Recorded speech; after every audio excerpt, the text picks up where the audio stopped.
Assalamualaikum warahmatullahi wabarakatuh. Perkenalkan, kami dari kelompok 3 akan mempresentasikan materi tentang etika bisnis, tanggung jawab sosial, dan keberlangsungan lingkungan. Next.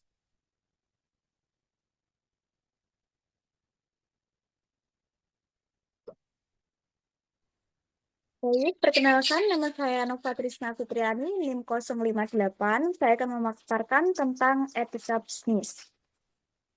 Nah, dalam dunia bisnis modern, etika bisnis memainkan peranan penting dalam memastikan bahwa operasi perusahaan dilakukan secara jujur, adil, dan bertanggung jawab.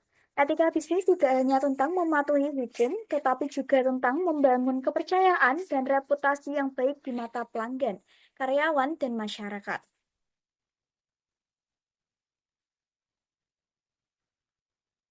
Selanjutnya ada kode etik bisnis. Nah, kode etik bisnis merupakan panduan prinsip dan standar yang dirancang untuk memastikan bahwa perilaku bisnis dilakukan secara etis, bertanggung jawab, dan sesuai dengan nilai-nilai yang dianut oleh organisasi ataupun perusahaan. Kode ini mencakup berbagai aspek seperti hubungan dengan pelanggan, pemasok, karyawan, pemangku kepentingan lainnya, serta tanggung jawab sosial dan lingkungan. Nah, isu-isu baru seperti keselamatan produk, kesehatan karyawan, pelecehan seksual, AIDS di tempat kerja, merokok, pencemaran lingkungan, konflik kepentingan, privasi karyawan, hingga keamanan data mendorong perusahaan untuk menyusun kode etik bisnis. Dalam perdagangan online juga, masalah seperti penipuan internet, pencurian identitas, penyebaran virus, dan juga penyadapan data juga menjadi tantangan etika yang perlu ditangani. Namun, memiliki kode etik saja tidak cukup untuk menjamin perilaku bisnis yang etis. Jadi, kode etik harus dipahami dan diterapkan melalui pelatihan rutin agar karyawan lebih peka terhadap isu berita, seperti memberikan contoh hukuman atas pelanggaran, juga memberikan penghargaan atas kepatuhan. Ini dapat memperkuat pentingnya kode etik di perusahaan. Selanjutnya ada budaya etika. Nah, budaya etika merupakan bisnis yang merujuk budaya etika dalam bisnis merujuk pada nilai-nilai, norma, dan prinsip yang membentuk perilaku individu dan organisasi. Penerapan budaya etika yang baik sangat penting untuk menciptakan lingkungan kerja yang positif dan produktif, serta untuk membangun hubungan yang saling menghormati antara perusahaan, karyawan, pelanggan, dan pemangku kepentingan lainnya. Hmm. Nah, pentingnya budaya etika dalam bisnis. Yang pertama dapat meningkatkan kinerja karyawan. Karyawan yang bekerja dalam lingkungan yang menjunjung tinggi etika cenderung lebih termotivasi dan menunjukkan perilaku yang baik. Kondisi ini berkontribusi pada peningkatan produktivitas dan kualitas hasil kerja mereka. Yang kedua, etika yang baik membantu menciptakan kepercayaan antara perusahaan dengan karyawan maupun pelanggan. Kepercayaan ini sangat penting untuk menjaga hubungan yang bertahan lama. Nah, yang terakhir, dengan menerapkan etika bisnis yang baik, perusahaan dapat mengurangi risiko hukum dan reputasi yang terkait dengan perilaku yang tidak etis. Jadi, budaya etika dalam bisnis adalah fondasi yang penting untuk keberhasilan jangka panjang suatu organisasi. Dengan menanamkan nilai-nilai di semua tingkatan, organisasi tidak hanya dapat meningkatkan kinerja karyawan, tetapi juga dapat membangun reputasi yang baik di mata publik dan pemangku kepentingan lainnya. Nah, implementasi budaya etika yang konsisten akan membantu menciptakan lingkungan kerja yang sehat dan produktif, serta mendorong pertumbuhan berkelanjutan bagi perusahaan. Nah, selanjutnya ada whistleblowing. Whistleblowing merupakan tindakan pengungkapan yang dilakukan oleh individu, biasanya karyawan, mengenai pelanggaran hukum, etika, atau praktik tidak sah yang terjadi dalam organisasi tempat mereka bekerja. Tindakan ini bertujuan untuk melaporkan kecurangan atau perilaku tidak etis yang dapat merugikan organisasi atau pemangku kepentingan lainnya. Nah, ini merupakan jenis pelanggaran yang dapat dilaporkan melalui whistleblowing system. Antara lain, yang pertama ada tindakan atau perbuatan fraud ataupun kecurangan.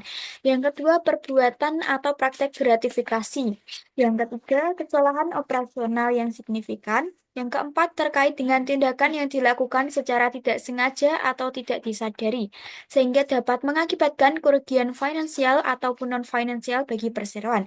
Dan yang terakhir ada pelanggaran atas kode etik atau code of conduct yang berlaku di perseroan, maupun masalah-masalah lain yang dapat dilaporkan melalui whistleblowing. Nah, ini merupakan jenis whistleblowing ada dua. Yang pertama, whistleblowing internal. Ini merupakan pengungkapan dilakukan kepada pihak dalam organisasi, berarti berasal dari dalam organisasi itu sendiri. Seperti manajemen atau departemen pengawasan, ini biasanya mengungkapkan merupakan langkah pertama sebelum melaporkan ke pihak luar. Nah, yang kedua ada whistleblowing eksternal. Kebalikan dengan whistleblowing internal. Nah, pengungkapan dilakukan kepada pihak luar, organisasi ataupun perusahaan seperti media atau lembaga penegak hukum. Ini biasanya terjadi jika laporan internal tidak ditanggapi dengan serius. Baik, pemaparan selanjutnya akan dipaparkan oleh teman saya. Baik, terima kasih. Perkenalkan, saya Elsa Agustin dengan NIM 2023-12060.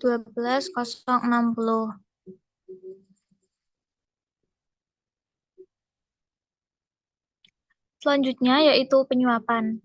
Menurut Black's Law Dictionary, penyuapan sebagai penawaran, pemberian, penerimaan, ataupun menerima barang apapun yang itu bernilai dengan tujuan untuk mempengaruhi perilaku sebuah badan ataupun orang lain untuk membebaskannya dari tanggung jawab publik atau hukum. Suap ini sendiri merupakan hadiah yang diberikan untuk mempengaruhi perintah si penerima. Hadiahnya beragam, properti, kenaikan pangkat, hak istimewa, honor, objek bernilai, keuntungan, dan juga lain sebagainya. Next.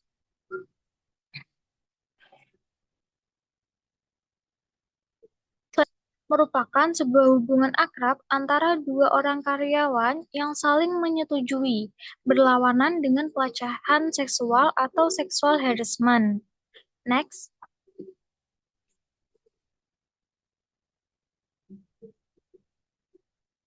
Alasan mengapa sih romansa di tempat kerja ini dapat merusak moral dan juga produktivitas karyawan di tempat kerja? Yang pertama yaitu karena keluhan akan sikap pilih kasih dapat naik. Selanjutnya, kerahasiaan catatan tertentu dapat dilanggar, mengurangi kualitas dan kuantitas kerja yang dapat menimbulkan masalah, pendapat pribadi dapat berujung pada pendapat kerja. Membisikkan rahasia dapat membawa kepada tekanan dan permusuhan di antara rekan kerja. Tuduhan pelecehan seksual atau diskriminasi dapat terjadi, baik itu keterlibatan wanita ataupun pihak ketiga. Dan yang terakhir yaitu konflik kepentingan meningkat. Selanjutnya akan disampaikan oleh rekan saya. Baik, perkenalkan nama saya Ade Elvara Mayanuar, NIM 2023-12069, tanggung jawab sosial. Next. Tanggung jawab sosial perusahaan atau corporate social responsibility adalah suatu konsep bahwa organisasi, khususnya perusahaan, memiliki berbagai bentuk tanggung jawab terhadap seluruh pemangku kepentingannya. Di antaranya adalah konsumen, karyawan, pemegang saham, komunitas, dan lingkungan dalam segala aspek operasional perusahaan yang mencakup aspek ekonomi, sosial, dan lingkungan. Tanggung jawab sosial dapat dikatakan sebagai kontribusi perusahaan terhadap tujuan pembangunan berkelanjutan dengan cara manajemen dampak terhadap seluruh pemangku kepentingan. Next. Kebijakan sosial. Istilah kebijakan sosial menganut filosofi dan pemikiran manajerial di tingkat tertinggi perusahaan. Kebijakan sosial ini memperlihatkan tanggung jawab apa yang dimiliki perusahaan kepada karyawan, pelanggan, lingkungan, minoritas, komunitas, pemegang saham, dan kelompok lainnya. Urutan prioritas berdasarkan tanggung jawab bisnis menurut Carroll, yang pertama yaitu perusahaan bisnis harus mendapat keuntungan untuk memenuhi tanggung jawab ekonominya. Yang kedua, perusahaan harus mengikuti hukum sehingga memenuhi tanggung jawab hukumnya. Yang ketiga, perusahaan harus berusaha memenuhi tanggung jawab sosialnya yang mencakup tanggung jawab etis dan kebijaksanaan. Yang terakhir yaitu perusahaan fokus pada tanggung jawab diskresioner. Next. Kebijakan sosial pada masa pensiun. Penanganan masalah terkait dengan masyarakat yang menua ini sebaiknya diperhatikan oleh perusahaan-perusahaan di seluruh dunia, sehingga perusahaan mempertimbangkan untuk mengalokasikan tanggung jawab sosialnya kepada masyarakat yang lanjut usia. Selanjutnya akan dijelaskan oleh teman saya. Perkenalkan, nama saya Nabila Fatul Wafa, NIM 071. Next. Keberlangsungan lingkungan. Strategi perusahaan dan negara semakin diteliti dan dievaluasi dari perspektif lingkungan alamiah. Bisnis tidak boleh mengeksploitasi dan memusnahkan lingkungan alamiah. Yang ketiga yaitu terdapat ketertarikan yang cukup tinggi dari masyarakat terhadap bisnis yang memelihara keseimbangan ekologi alam dan penyuburan lingkungan yang bersih dan sehat. Next.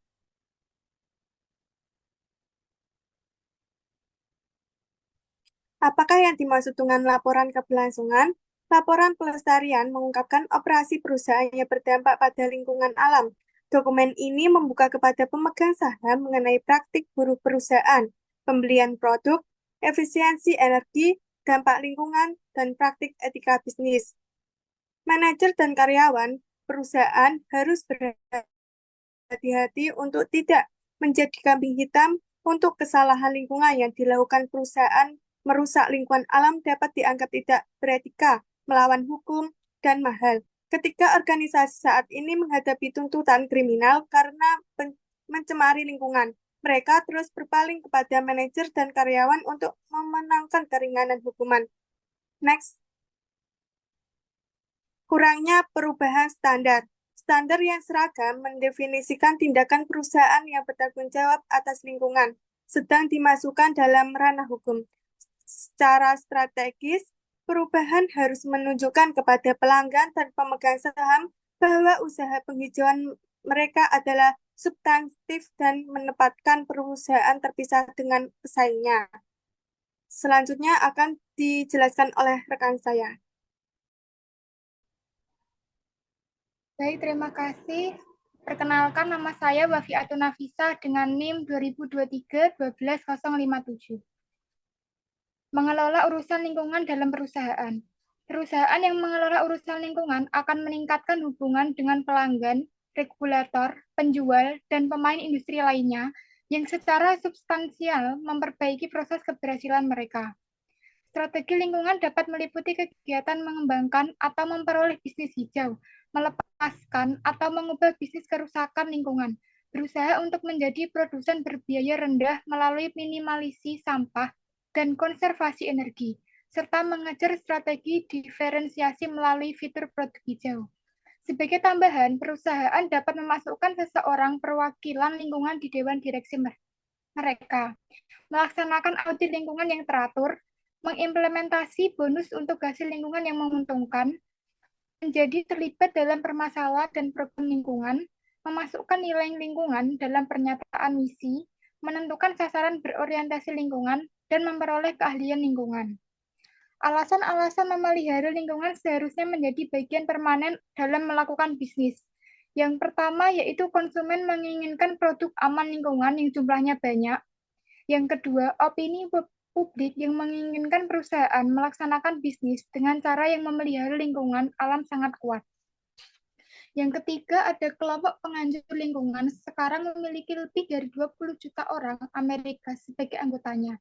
Yang keempat, regulasi federal dan lingkungan negara bagian berubah dengan cepat dan menjadi lebih kompleks. Yang kelima, semakin banyak pemberi pinjaman yang memeriksa kewajiban lingkungan dari bisnis yang mencari pinjaman. Yang keenam, banyak pelanggan, pemasok, penyalur, dan investor yang menghindari untuk melakukan bisnis dengan perusahaan yang lemah secara lingkungan. Yang terakhir yaitu ada tuntutan kewajiban dan dengan terhadap perusahaan yang memiliki masalah lingkungan semakin naik. Next.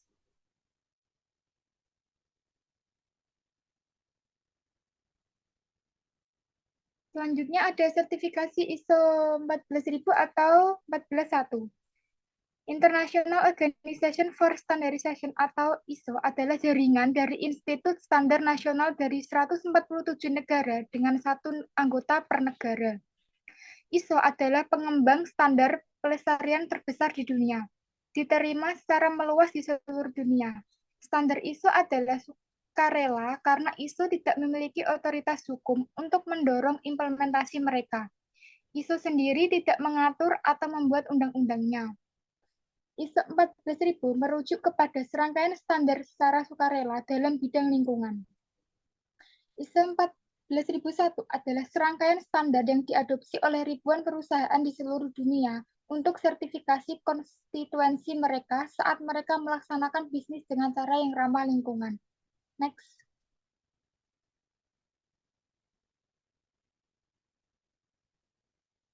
Selanjutnya ada persyaratan utama dari EMS yang berada di bawah ISO 14001 meliputi hal-hal sebagai berikut.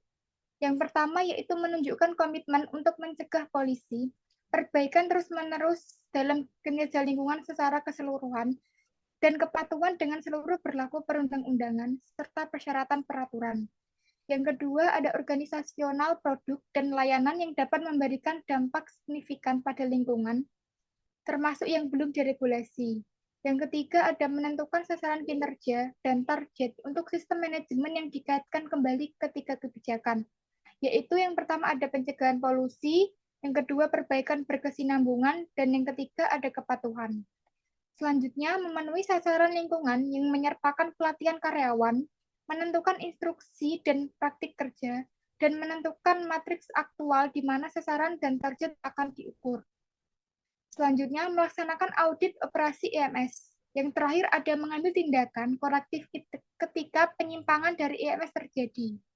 Selanjutnya akan dijelaskan oleh teman saya.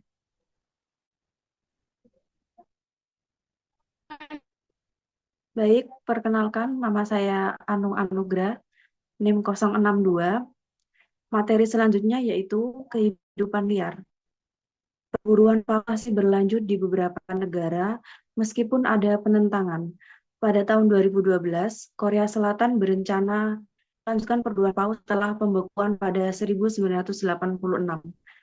Negara-negara seperti Australia menentang keputusan ini. Paus diburu untuk tujuan komersial oleh beberapa negara seperti Jepang, Norwegia, dan Rusia. Permintaan untuk subsidi hiu menyebabkan penurunan drastis populasi hiu. Banyak spesies hiu, terutama sirip biru, terancam punah karena penangkapan berlebihan untuk subsirip ikan hiu.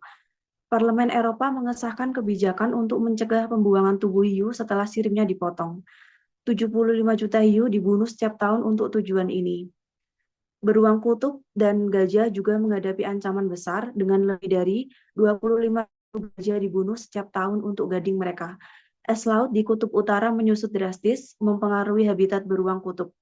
Meski keputusan hukum mengenai status terancam punah mereka, ada perdebatan tentang pengaruh proteksi terhadap pengembangan energi di Alaska. Perburuan gajah lebih dari 25.000 gajah dibunuh setiap tahun untuk gadingnya, meskipun perdagangan internasional telah dilarang sejak 1989. Kehidupan liar di AS mengalami kebangkitan meskipun ada kerusakan yang disebabkan oleh pertanian dan infrastruktur.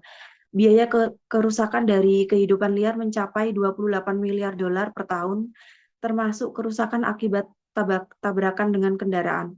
Kehidupan liar di Amerika Serikat mengalami kebangkitan meskipun ada kerusakan yang disebabkan oleh pertanian dan infrastruktur. Biaya kerusakan dari kehidupan liar mencapai 28 miliar dolar per tahun, termasuk kerusakan akibat tabrakan dengan kendaraan. Next. Selanjutnya yaitu tenaga surya. Pertumbuhan industri tenaga surya dan target pertumbuhan yang signifikan.